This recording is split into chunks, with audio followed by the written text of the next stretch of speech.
I think every emotion inspires me, because like I'm not just gonna make everything happy or everything sad or everything crazy, or depends on maybe the time of my life that I'm in and like the feelings I'm feeling at that moment that I feel like I need to express that I can't express anywhere else. And so I think, yeah, every emotion is inspiring.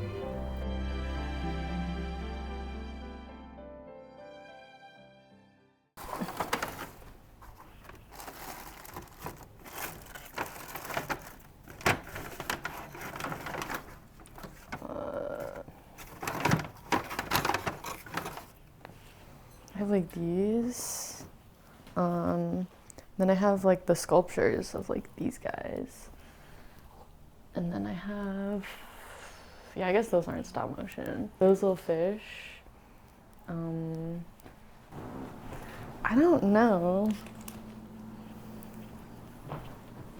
I made this little man.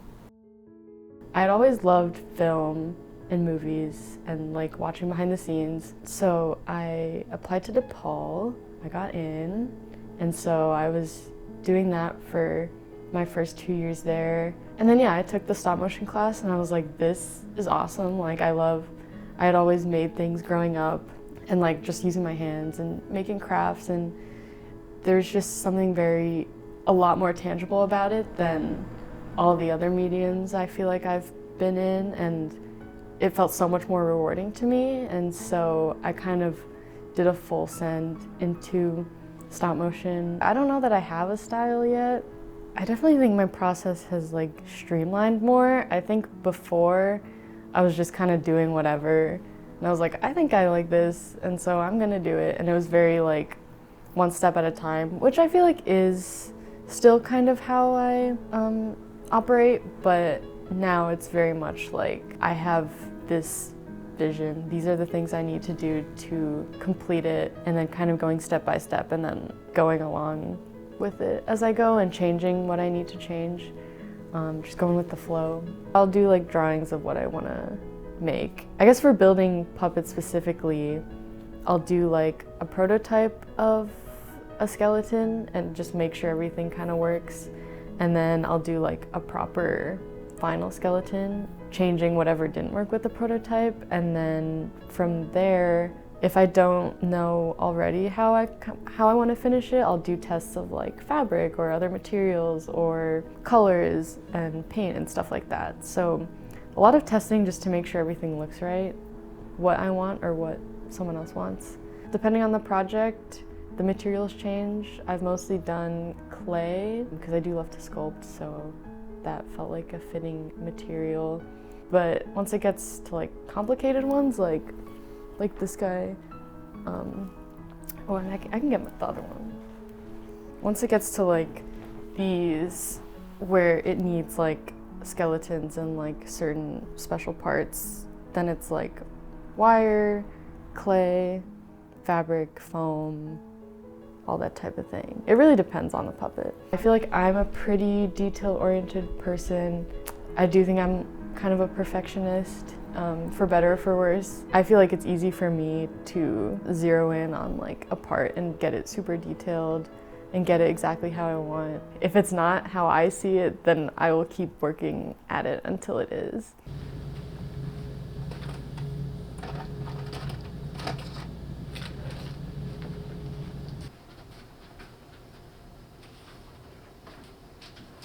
So I am doing a stop motion independent study in fabrication with Devin Bell at DePaul, who's been a really great mentor and teacher to me. And so we decided I would do like a quadruped puppet, which is this guy, and then like a regular person puppet, which is this guy.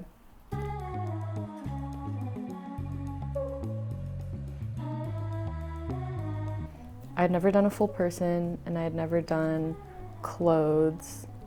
So he's just like a wire skeleton with, I knitted a sweater for him, and then I sewed / glued overalls and a jacket, and then I sculpted the head. And so with this independent study, I just kind of wanted to try different things and just make a lot of things and just figure out what I can do and what I can't do and challenge myself, because I had never done either of these before. So it's just like learning new things and learning new techniques and just like really getting into it.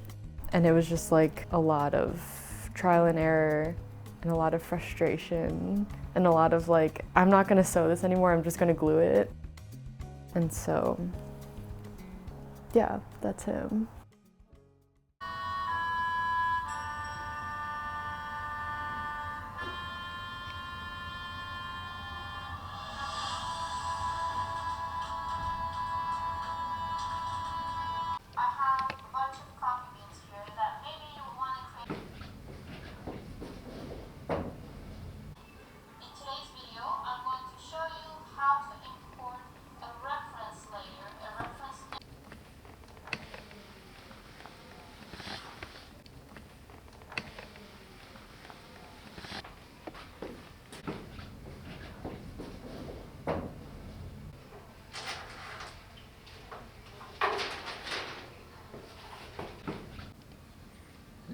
His eyebrows aren't. Sorry, guy.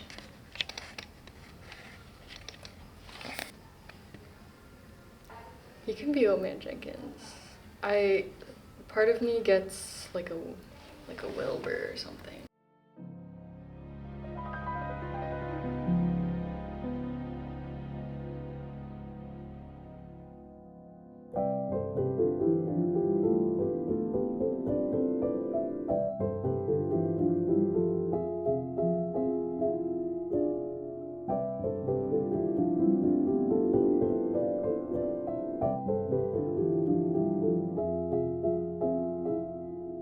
I feel like a lot of the joy also comes from sharing it with other people, and so just being able to keep making things and like for people to see what I make and like want me to also make something for them, or like feel the need to be like, this is really cool. And so I'm just proud that I've been able to show something that I can do, because a lot of the time, at least growing up, doing like crafts and like little projects, it's all like for me, or like I'll show my parents and they'll be like, yeah, really good. But now I feel like I can have a certain voice and say certain things with what I make that I feel like I haven't felt before with any medium. And so I'm just proud that I'm at that point now and will continue to learn and grow from where I am now. I feel like every experience is worth having, even if you don't necessarily go into it. Like my culinary experience and my film experience.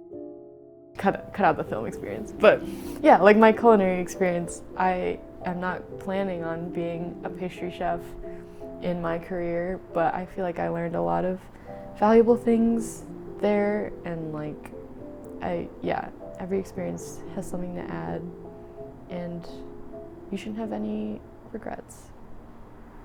That's my closing remarks.